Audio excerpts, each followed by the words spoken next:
kayo niyan. Si Betsy. Yayamanin ang atake mo dyan. Iba talaga mga padala ni Gerald. Iba talaga kapag may jowa ang stateside, no? Wala po ba kayo sa aking regalo dyan? Itong mga nasa ibabaw ng lamesa, mga rubber shoes yan na padala ni Dayan. Mga inggitera lang kayo. At isa lang to sa mga padala ni Gerald, no? Ay, alam niyo ba? Malaki ang mga sweldo ng mga nurse America. Kaya buhay rin ang lola niyo dito, no? Kaya ang ganda-ganda ko lalo. With my shoes. Teka. Ba't nagtatrabaho ka pa? Oo nga. Hoy, nag-iisip ka ba? Siyempre, gusto ko ng sarili kong pera, no? Bukod dun sa pinapadala ni Gerald. Diba kami pag ganun? Ay, sabagay.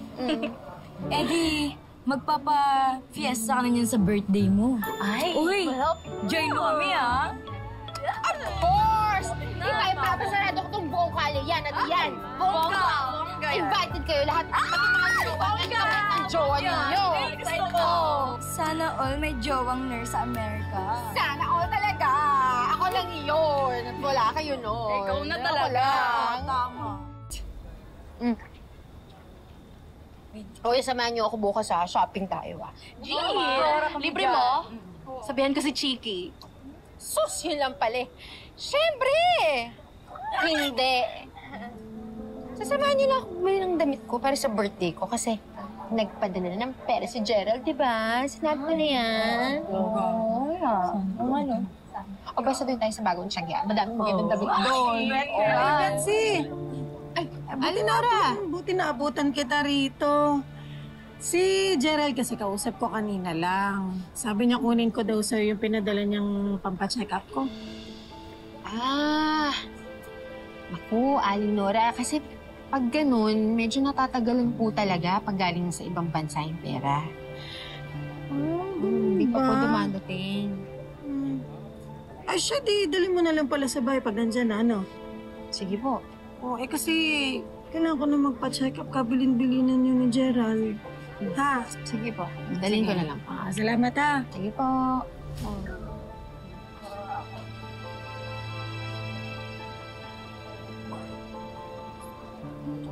Bakla ka. Para kay Aling Nora pala yung pinadala ni Gerald. Ipang siya shopping mo lang. Hoy, mas kailangan ko yun, no?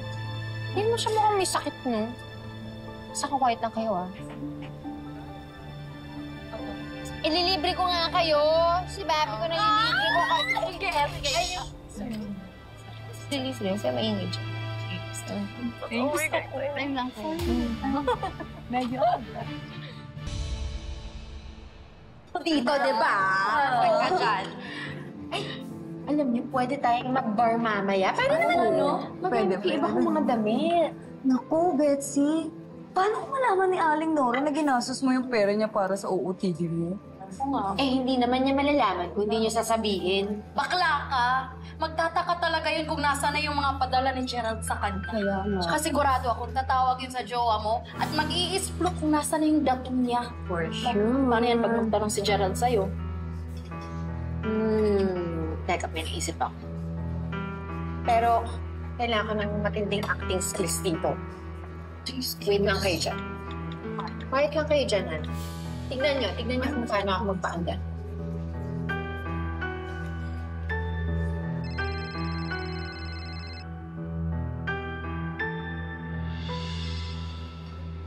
Tatawagan din talaga dapat kita eh.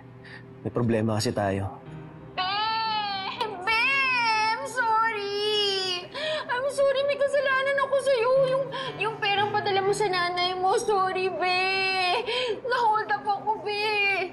I'm sorry! Natanga yung pera, be! Bakit ano nangyari? Okay ka lang ba? Kamusta ka? Sinakta ka ba ng hold-upper? Be, I'm sorry! Muntik niya na akong masaktan, pero nakapag-agawan ako ng bag. Pero nakaiwas ako. Pero nakuha niya pa rin yung bag na may pera. Sorry, be! I'm sorry! I'm sorry, be! Tana, ha? Ang importante, safe ka. Tingnan ko na lang ulit kung kailan makapagpadala ng pera, ha? Tinanggal na ako ni Sir Robert sa trabaho, eh. Ha? Bakit? Alam niya na yung setup namin ni Gina.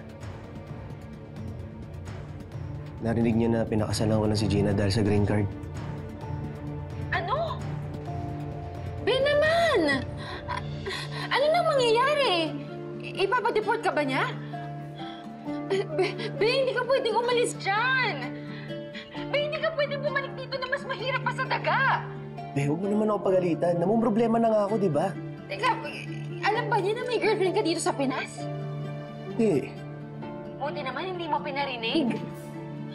Basta hindi ka pwedeng umalis dyan. Kung magtiandi ka, magtiandi ka. At huwag ka magpapahuli. Alam mo namang ikaw lang inaasahan ko dyan.